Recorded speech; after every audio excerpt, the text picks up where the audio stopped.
Dog Nation, Jackson, Janice, greetings, and welcome to your daily dose of Donkey with Ginger. It's your boy, the Viking Donkey, bringing you nonsensical Steelers talk. It's the offseason. We have another rankings we're here to talk about, to debate, keep it civil, all of that. And this week, well, because there's no news, we'll just get straight into the rankings here.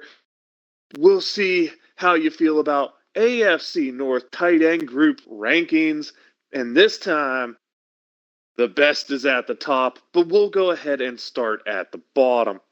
In fourth place is Cincinnati. Mike Gesicki's a capable NFL tight end, but nothing special there. Drew Sample, good backup tight end. Like, this tight end group there isn't terrible, but nothing flashy at all.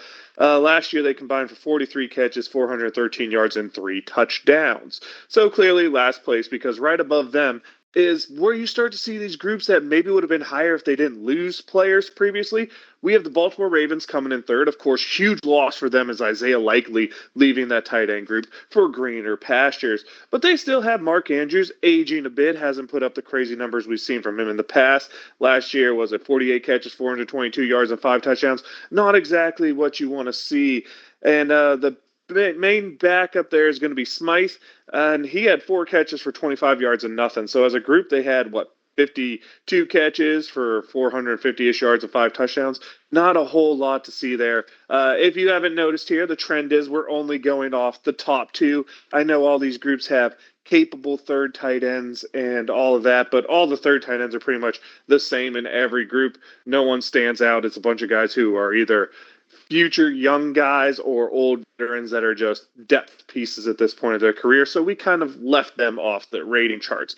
Now we get to the team that has probably, if you're judging off last year, the best tight end in the division, or the guy who has the best potential as a tight end in the division here, a first-round pick. But as a group, I just feel didn't quite meet the high standard we're looking for here. Of course, that's Cleveland, and of course, Harold Fannin Jr. is the guy we're talking about. Absolutely monster last year. 72 catches, 731 yards, 6 touchdowns. Without a doubt, the best tight end in the division. Almost put up as most the remaining groups that are here did. Of course, Likely's numbers make Baltimore a little better, and Johnny Smith's numbers would make Steelers a little better. But his backup there, Stahl, last year had 6 catches, 46 yards, and 1 tight end. As you'll see with all of these, not very many teams have 2 capable starters, which is why the Steelers, to me, have the best group. But Cleveland clearly the highest potential in terms of just single guys with Fannin. Amazing year.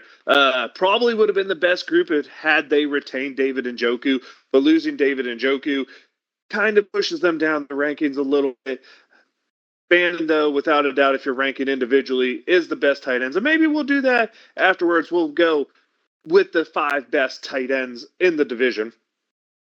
So that's why Cleveland gets second. The Steelers come in number 1. Of course, the tight end combination of Pat Freiermuth and Darnell Washington, 2 very capable starters in the NFL. Freiermuth last year, 41 catches for 486 yards and 4 touchdowns. Washington, 31 catches, 364 yards, 1 touchdown, and probably the best blocking tight end in this whole group, which is something I didn't talk about with the other guys because, that's not what they're known for. Fannin's okay at it. Andrews is not really good at it. And Gesicki or Sample Sample's a pretty good blocker, but Gesicki definitely not good at it. So bring out Washington as the best blocking tight end there. That gives the Steelers actually the best numbers from last year as well with the group that's currently there. 72 catches, 850 yards, and 5 touchdowns. Find it really unique that none of the tight end groups as a whole in the AFC North that are rostered have 1,000 yards between them. That's kind of crazy. There's a couple guys, Andrews in the past has been there.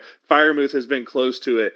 And Fannin looking like he could be. There's some guys. Gesicki more of a pass catcher. I think he had a 700-yard year once too. Let's not forget him. So there are some guys who might be capable of singly eclipsing the 1,000-yard mark this year. But definitely look for a couple of groups to get close. Really, the ones I'm looking for are the Steelers and the Browns to get close to 1,000 yards on there.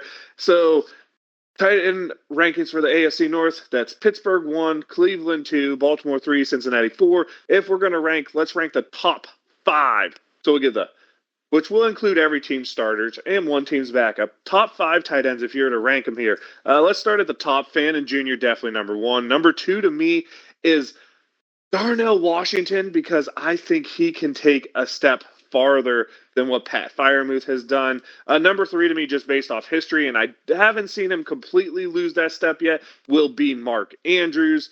Number four, Pat Firemouth comes in above fellow Penn State guy Mike Gesicki, who rounds out the top five. Let me know what you think of the rankings, where you have them individually ranked and where you have them ranked as complete units for the AFC North here. Tell me where I'm wrong. Tell me who you like. Tell me if there's a third tight end or a fourth tight end that I'm not talking about that you think should have been mentioned in this. But that's what we have for this week. So I'll go ahead and give a shout out to Spain for winning the World Cup. Congratulations to them. It was one of the most boring finals I've ever seen. But you know what? That's the way they play, and they're pretty successful at it. So can't really argue with that. And now I'll let you know I am the Viking Donkey. That's Viking underscore Donkey at Twitch or Twitter. Your daily dose of Donkey Ginger is the awesome YouTube channel where you get this content currently in a rankings mode because, well, not much else to do in the off season. And hopefully we'll have Gingy back for a talk, so be sure to look through and wait for that one. Otherwise, just keep letting us know what you think of these rankings, how you think they should go. And Donk Nation, Steelers Nation, love y'all. Wave them if you got them. Here we go.